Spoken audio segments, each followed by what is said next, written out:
ini adalah dua orang khalifah yang dilantik oleh Khalifah Harunur Rasyid. Jadi Khalifah Amin Ma'mun adalah putra kepada Khalifah Harunur Rasyid. Di mana pada masa pemerintahan Amirul Mukminin Al-Ma'mun, maka atas satu kejadian, atas satu informasi, berita yang diterima oleh beliau, maka dengan gubernur Khalifah Ma'mun yang bernama Ahmad ibn Urwah itu dinyatakan diberhentikan atau dipecat daripada tugas sebagai gubernur Al-Ahwas.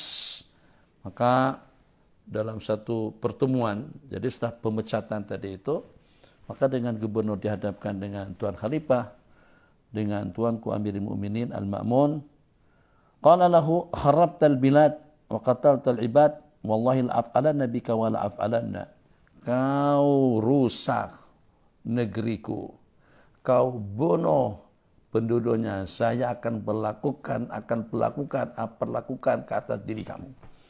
Macam-macam ancaman macam-macam ancaman daripada si Khalifah Al-Ma'mun kepada gubernur yang bernama Ahmad bin Urwah. Jadi dalam suasana tegang, dalam suasana emosi, dalam keadaan memang murka, benci sungguh Khalifah Ma'mun kepada Ahmad bin Urwah, gubernur yang dipecat tadi itu. Faqala ya Amirul Mukminin. Gubernur merayu kepada Tuan Khalifah, wahai Amirul Mukminin, ma tuhibbu ayyaf'alallahu bika idza waqafta baina yadayhi wa qad qara'aka bidzunubik. Apa yang Tuanku inginkan, apa yang Tuhan inginkan daripada Allah, yang pada saat Tuanku disual siasat oleh Allah, dan Allah dah sebutkan satu persatu daripada kesalahan Tuhan. Apa yang Tuanku inginkan daripada Allah Jalla Jalaluh, yang pada waktu dengan Allah telah tunjukkan beberapa kesalahan, kemaksiatan yang Tuanku lakukan. Jadi kata Tuan Khalifah menjawab, ya tentunya keampunan dan kemaafan. Nah, oke, kalau macam tu, lakukanlah dua perkara tersebut, keampunan dan kemaafan kepada hambanya Allah, seperti apa yang Tuanku inginkan daripada Allah. Lakukanlah kepada salah seorang daripada hamba Allah apa yang Tuanku inginkan nanti daripada Allah Jalla Jalaluh. Apa kata Tuan Khalifah? Oke, aku ampunkan, aku maafkan kamu. Kembali kau jadi gubernur. Fawalin musta'tif khairun min walin musta'naf. Gubernur yang mengakui kesalahan, yang minta kelonggaran, lebih elok daripada gubernur yang kita belum tahu latar belakangnya. Walin musta'tif, seorang wali, maksudnya seorang gubernur, menteri besar, yang minta kelonggaran, yang minta ampun dan juga minta maaf, itu lebih baik daripada calon gubernur atau gubernur baru yang bakalan akan dilantik, yang baru dipilih. Ibrah, bahkan ibar, beberapa ibrah yang patut kita ambil daripada kejadian tadi itu. Yang pertama, tidak ada seorang pun daripada kita yang pernah maksum daripada kesalahan dan kesilapan. Tidak ada yang terindah dan tidak ada yang paling baik pada saat ketika kita melakukan suatu kesalahan daripada ucapan minta maaf. Baik itu kita minta maaf kepada Allah, kita minta maaf kepada makhluk, minta ridha kepada mak dan ayah, minta ridha kepada mereka-mereka yang kita berbuat kesalahan kepada mereka, itu ucapan yang paling indah. Yang walaupun dengan sesederhana permintaan, tapi kalau memang itu yang kita dambakan nanti daripada Allah pada hari kiamat, maka jangan sampai dengan kita susah untuk memaafkan seseorang. Yang pertama, sebagaimana kita boleh melakukan kesalahan, orang lain pun juga seperti itu. Sebagaimana kita tidak maksum, dia juga tidak maksum. Sebagaimana kita boleh terbabit, dia juga boleh terbabit. Sebagaimana dia boleh terlanjur, dia juga boleh terlanjur. Maka dibalik daripada keterlanjuran kita, dibalik daripada kesalahan kita, baik kesalahan kita dengan sesama makhluk atau kesalahan kita dengan Allah Jalla Jalaluh, apa yang kita inginkan? Yang kita inginkan agar kita diampunkan, agar kita dimaafkan. Kita telang itu maksudnya kita saman lah. Kan kadang-kadang orang tuh tak perasan. Kita kena shock drive, tak perasan sana double line terus kita potong. Ada polis di hadapan, itu pernah berlaku. Pada waktu selepas daripada Gerik nak menuju Kuala Kangsar, jalan luas, ada kereta. Kereta polis depan jalan slow saja. Nabi pun tak perasan, Nabi potong lah. Lepas Nabi potong, dia kejar Nabi daripada belakang. Nabi pun berhenti. Tak nak jadi pasal, berhenti. Dia tanya, "Encik nak ke mana? Nak balik ke Bukit Beruntong atau nak balik ke mana? Tak ke KL lah. KL, ke Beruntong untuk mana pada waktu itu. Atau kejadian baik barangkali." Jadi katanya, "Encik perasan tak lakukan kesalahan apa?"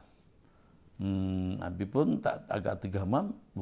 Setelah Abi pastikan, "Oh iya betul." Bilang betul. Abi ngaku memang tadi pada masa motong di double line.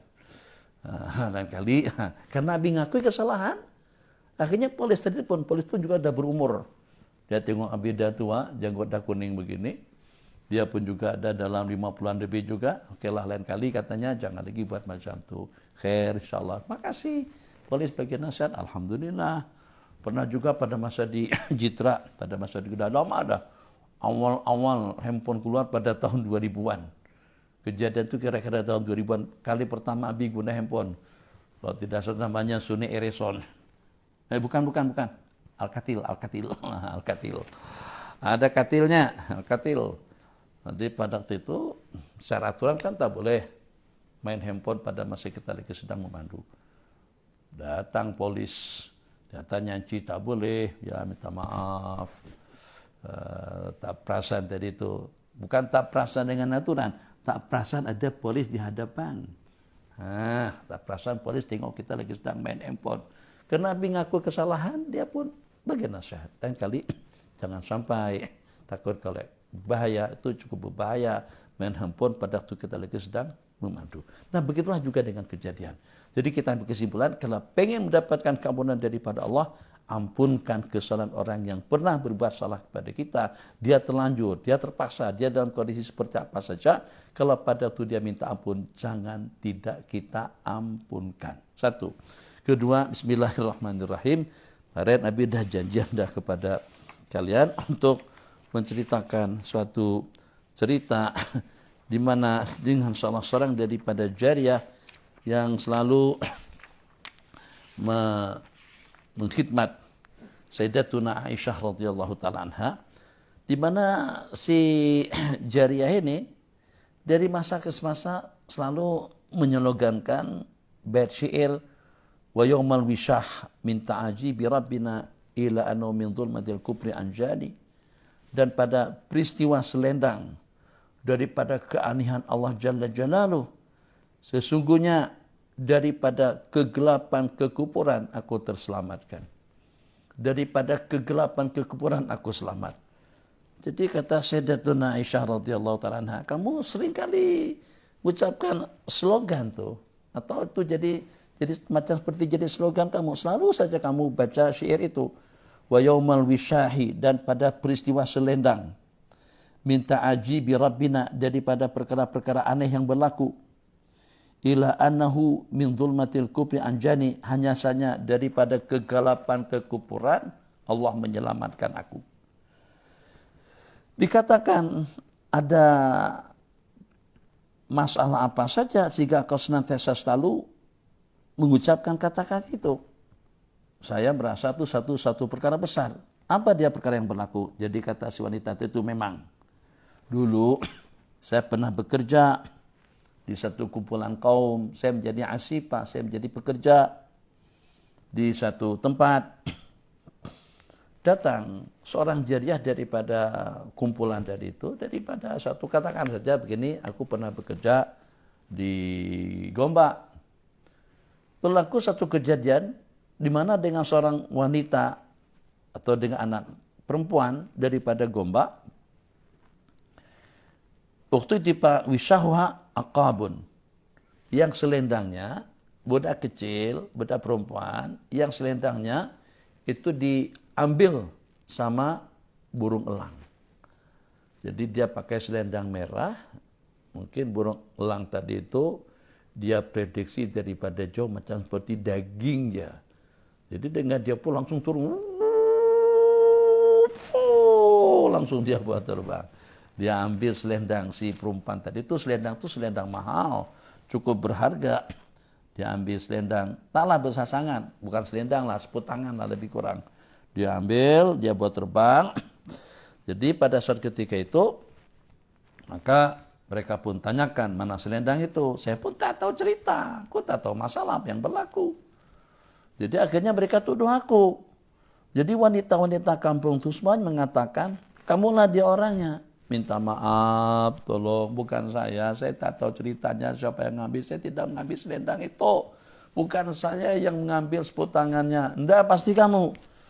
Pendek kata, perempuan-perempuan yang menuduh si wanita tadi itu, semuanya mendustakan. Enggak, mereka tidak mau menerima percakapanku, sehingga sampai mereka panggil kaum laki-laki, perempuan-perempuan tadi itu, setelah menuduh aku mengambilnya, dan saya katakan bukan saya juga tidak tahu permasalahan seperti apa, tetap juga mereka nekat menuduh aku, karena mereka tak puas hati, mereka panggil beberapa orang laki-laki untuk mencari selendang tadi itu daripadaku.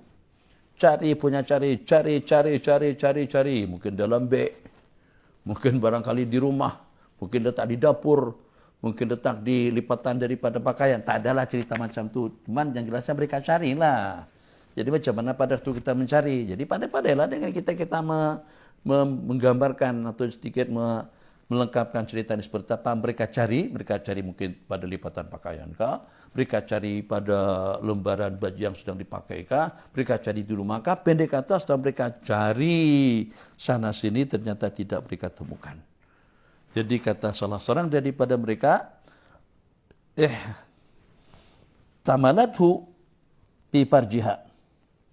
Mungkin saja dia simpan selendang atau dengan seput tangan tadi itu di hadapannya. Oh, dahsyat ini orang, astagfirullahaladzim. Yalah, ini kejadian di zaman khalifah, di zaman jahiliyah, zaman dahulu. Rupa-rupanya zaman modern, zaman kita sekarang pun ada perempuan yang bawa dadah, bawa heroin, kokain dalam plastik. Minta maaf lolah sangat nih, dalam plastik ukurannya sebesar kemaluan laki-laki, dia masukkan ke dalam kemaluannya. Jalan pun tak normal. Kenapa? Kena ada benda menyekat di hadapan situ. Jadi perempuan pada waktu masa berjalan lewat depan petugas, depan kastam, nampak kelihatan letih, nampak kelihatan seperti apa. Maka dengan mereka pun ragu, syak dan bimbang, akhirnya mereka bawa perempuan tadi itu ke hospital. Pada masa di-scan, pada waktu masuk di-scan, ternyata ternampak yang dengan heroin tadi itu justru pecah. Plastiknya pecah di dalam kemaluan. Ini pada masa ini, masa kita sekarang nih. Masa dahulu rupa-rupanya itu sudah kepikiran ke sana. Jadi kata mereka, kalau tak ada, mungkin barangkali dia simpan di situ. Simpan di kemaluan. Jadi mereka pun sudah siap siaga untuk mencari seput tangan tadi itu dan juga untuk membugilkan, untuk menelanjangin aku. Jadi kata wanita, boleh bayangkan bagaimana kalau pada waktu kita sudah terancam dalam keadaan seperti itu. Cumana kita di khaliat orang banyak bakal akan dibugilin. Ma dhannukum bimra'atin takhabu dzalik. Macam mana dugaan kalian perempuan yang bimbang dari so kalau pada itu dengan dia akan ditelanjangin di hadapan orang ramai. Jadi setelah perempuan tadi itu yakin, masalahnya kalau cuma sudah ditelanjangin saja masih oke lagi, ya. Masih oke lagi kalau tidak ditimpa dengan yang lebih berat. Jangan-jangan yang kadang-kadang ya koreksi, periksa, suruh begitu telanjang, begitu ternampak kejelitaan daripada perempuan, nafsu naik, mungkin akan dirogol. Itu lebih parah lagi. Itu kekhawatiran daripada perempuan tadi itu. Begitu aku meyakini yang aku akan diperlakukan semacam itu, aku pun menadahkan pandanganku ke langit. Rafa'tu ra'si ila sama wa qultu ya Rabbah aghithni. Ya Allah, tolong aku. Ya Rabbah, aghithni. Doa yang paling pendek. Jangan lupa menyeru seperti itu dalam keadaan krisis atau dalam keadaan emergensi. Ada roblok, kita tak ada lesen. Ada roblok, kita tidak ada sebarang dokumen. Ya Rabbah, aghithni. Atau ya Rabbi, ya Rabbah, aghithni. Ya Allah, tolong aku. Tak lama kemudian dengan elang tadi itu lewat di kawasan mereka yang berkerumun, kemudian dia jatuhkan seput tangan tadi itu, maka mereka pun menyesal, minta ampun, minta maaf, minta ridha. Kesian dia, wanita jariah tersebut kesian, al-miskinah. Ternyata dengan kita telah mempelecehkannya, kita telah membeli dan juga telah menghinakannya, sehingga sampai kepada tahap yang dengan kita nak menelanjanginya, waliyadzubillah. Dah kita ambil kesimpulan, waktu kita pun sudah telanjang dalam 5 menit. Saya ambil kesimpulan, tidak ada bagaimana saja kita dalam keadaan seperti apa saja. Kalau pada waktu kita sudah terpepet, pada waktu kita dalam keadaan emergensi, bahkan dalam keadaan yang seperti apapun, jangan lupa Allah Jalla wa'ala. Jadi prinsip kita, uskuruni azkurkum, ingatin aku akan mengingatmu. Kalau kita ingat Allah, Allah akan mengingat kita di mana saja kita berada. Wa ila liqa'in akhar. Insyaallah kita pada perjumpaan yang selanjutnya nanti di lain kesempatan. Jangan lupa live kita nanti pada pukul 6 petang. Hadza wabillahi taufik. Wassalamualaikum warahmatullahi wabarakatuh.